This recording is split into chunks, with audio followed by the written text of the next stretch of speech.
Hello everyone, I'm Simon Smunides with SMRT Processing Solutions.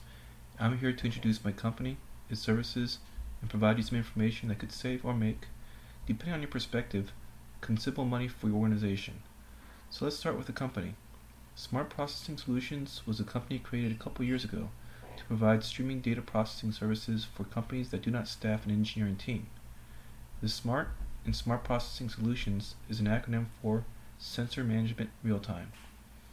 Now, the company's been around for a while, and it evolved from a simple consulting company into an organization that's developing new technology for this emerging field. More on that later. This slide captures the essence of SMRT Processing Solutions. Right now, most data processing is cumbersome, and it takes people with specific skill sets to effectively leverage or really make use of the data generated by an organization. This is especially true in systems where there's streaming or live unstructured data. We want to make data processing easy. The best analogy that I could give is that you really don't have to teach someone how to use an internet search engine such as Google. We would like to make data processing the same way. Now, most data processing efforts are custom software systems that take considerable time to bring up.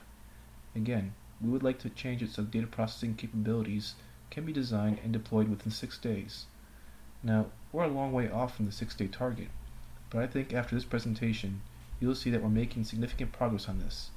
Now, with respect to our services, these are both interrelated. The operating environment stated here is not yet available as a standalone product, but it greatly facilitates our data processing engineering consulting services. More on this next. So, this slide highlights the type of data processing services provided by SMRT Processing Solutions. This company has expertise to perform soft real-time image and video processing, which includes image quality enhancement, object detection, classification, and tracking. We also have done MEMS sensors fusion, server-based processing software, embedded software, high-performance computing systems using graphics processors and FPGAs. We aim to deliver capabilities that maximize throughput of your processing hardware, and we constantly emphasize reliability and maintainability. And most important, we deliver complete solutions, which means we provide all the necessary tools to make the system usable. So this is where I tell how SMRT Processing Solutions can save or earn your organization money. We will do that by realizing data processing needs via low-cost, firm fixed-price contract. The starting price for a contract of moderate complexity will be $40,000 to be complete within 2 months. Now, we can't do Skynet with this budget or time, but if the goal is to develop and demonstrate a new capability, of which data processing is a major part, we could help you realize that goal. I tried defining what moderate complexity means, but in essence, if brand new algorithms do not need to be defined and the number of sensors and bandwidth is manageable, it would meet this criteria. Now, for those of you that shopped around or have internal software teams, you'll find that the pricing and scheduling is surprising. For example, if you were to go to an average engineering consulting company, a similar effort may consist of 2 people working, let's say, 6 months, and at $85 to $100 per hour full time, this will add up very quickly. What makes us different is not that we're faster, better, or cheaper. Instead, we have internally developed software designed specifically for data processing applications. And this software allows us to deploy capabilities in a more effective manner. So, before we talk about that software, I think it's important to take a step back and describe the problem. Specifically, why in some cases does data processing software take significant resources to develop and deploy? I'll first do this through a cartoon. Then later on I have some bullets to provide more detail. So here we have a typical example where an organization may have a contract or perhaps an idea which will generate significant revenue. That idea may then be shared with the development team, and you may not get the response you're looking for. Well, in this cartoon it says no response, but it may be that you ask for a quote and the quote is significantly higher than expected. So why is this? So the point here is not to overwhelm you with technical jargon. What this really emphasizes is that data processing software is complex. There may be a lot of porting, optimization, and synchronization. Once the core data processing algorithm is implemented, there still may be more work. In cases where performance, bandwidth, or latency is an issue, there may be some optimization that requires significant rework. If there are stability issues, debugging data processing systems can be difficult, especially if they're already optimized. Also, the system has to be maintainable, so user interfaces that monitor the system state have to be developed and logging may be necessary to understand performance issues or errors that may occur in a deployed system. In many programs, this is a last-minute exercise.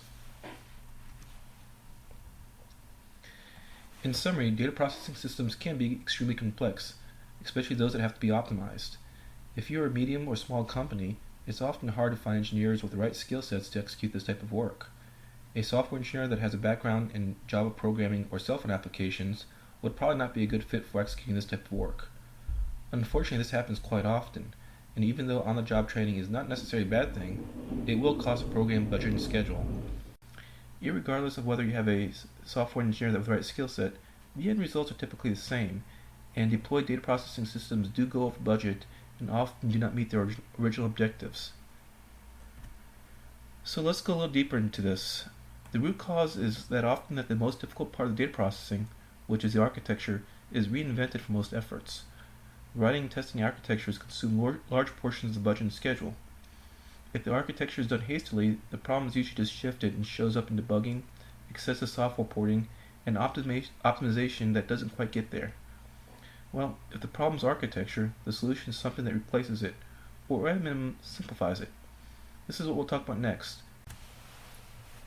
Simply put, an operating environment is a program or executable that provides services and interfaces to underlying processes. This is different from a framework, which has to be compiled into a project along with any newly created software. There's nothing to compile here. With an operating environment, you simply just run it. The Java virtual machine, which runs Java software, is one example of an operating environment. It runs on the computer, and the user sends it programs to execute. A data processing operating environment revolves around the same concept, but instead of running programs, it applies data to one or more kernels. Now, any data processing application will probably have several, maybe in extreme cases, hundreds of these kernels, all of which can be operating on different processor cores. To make this work, the operating environment will have to go and provide the necessary memory buffering, multi-threading, schedule, queuing, interfaces. Well, you get the idea. This will effectively mask all the difficult and often ugly software and allows engineers to focus on the important stuff, which is the user-facing capabilities. Often this is the algorithms. Simply put, all the user has to do is upload these functions, tell them on what memories to operate on, and specify under what conditions they run. The concept of a data processing operating environment is not a new one, but the smart operating environment that I'm discussing here is very unique. What makes it unique is that it was developed for low latency, high performance data processing. Unlike big data operating environments, where the emphasis is on large data sets and reliability through redundancy, the focus here is on performance. It does not have to be part of a network. It can be operating autonomously on an embedded system, workstation, or server. What I mean by that is it doesn't require the constant synchronization with the server to schedule work and store fast results. It'll do this by itself. Think live streaming data instead of relatively static large data sets. This slide is an overview of the smart operating environment. The main takeaway here is in the center. The smart operating environment seamlessly integrates multiple computing environments into a high-performance multi-thread operating environment that contains built-in user interfaces for scheduling, monitoring, and work. The fact that there is multiple compute environments such as Octave, which runs MATLAB code, Python, OpenCL, and native shared objects is an important point because it provides an enormous amount of flexibility, which I'll talk about next.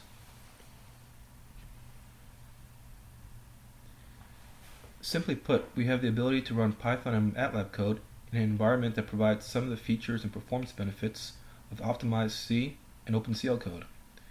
We have the best of both worlds. Now this provides a significantly more efficient software development process. This is where we start going from 6 months to 6 days. Software starts with writing scripts in an easy-to-use, feature-rich, interpretive environment. The only time that these functions or scripts need to be ported is that if they're significantly impacting system performance requirements, meaning processing rates or latency. By the way, the operating environment generates reports so that it points out specifically which functions need to be optimized. So we're talking about optimization, but the operating environment provides many built-in ways to increase performance, which also consists of creating new threads, adjusting priorities, and it implements pipelines.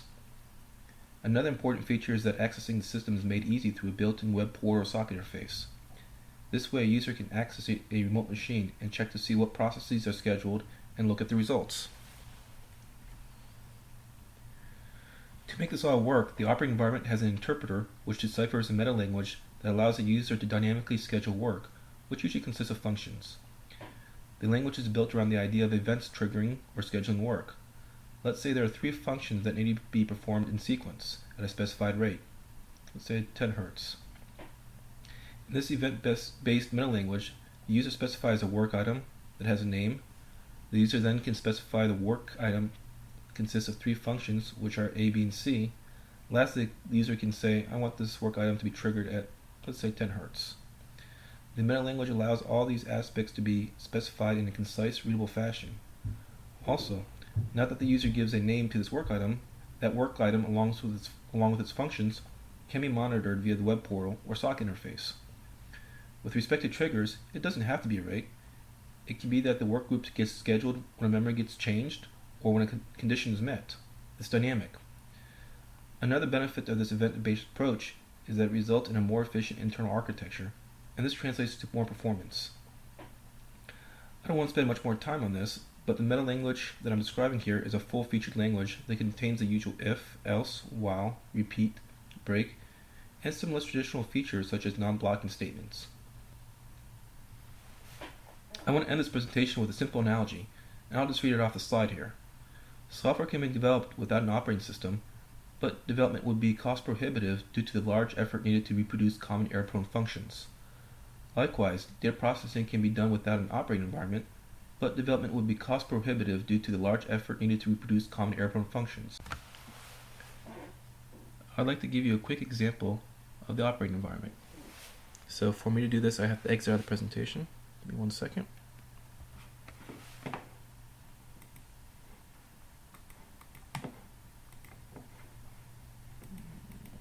Here we go.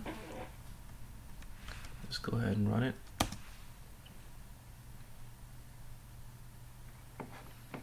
The first 3 lines read in files into the respective environments.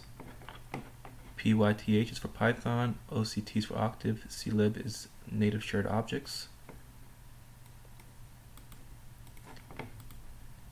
These are stored internally as libraries, and these libraries contain functions that could be referenced later on. Let's go ahead and print out all the libraries that we have. The array type and STC types libraries is automatically read upon power up, and we have these 3 that we just read in. To create memories, all you have to do is specify the type and name.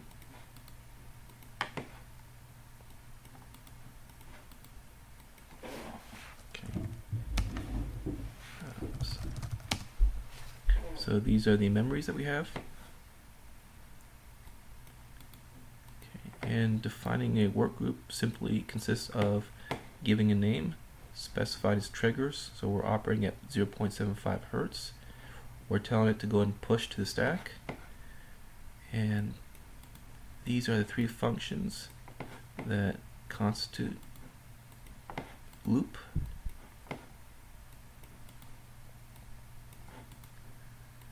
As soon as we put the closing operator, we'll see that it starts running at our specified rate. So again, simple example, but it gives you an idea of what the operating environment looks like. So before I wrap up this presentation, I'd just like to revisit this promotional offer. We're looking at $40K to complete a moderate effort in less than 2 months.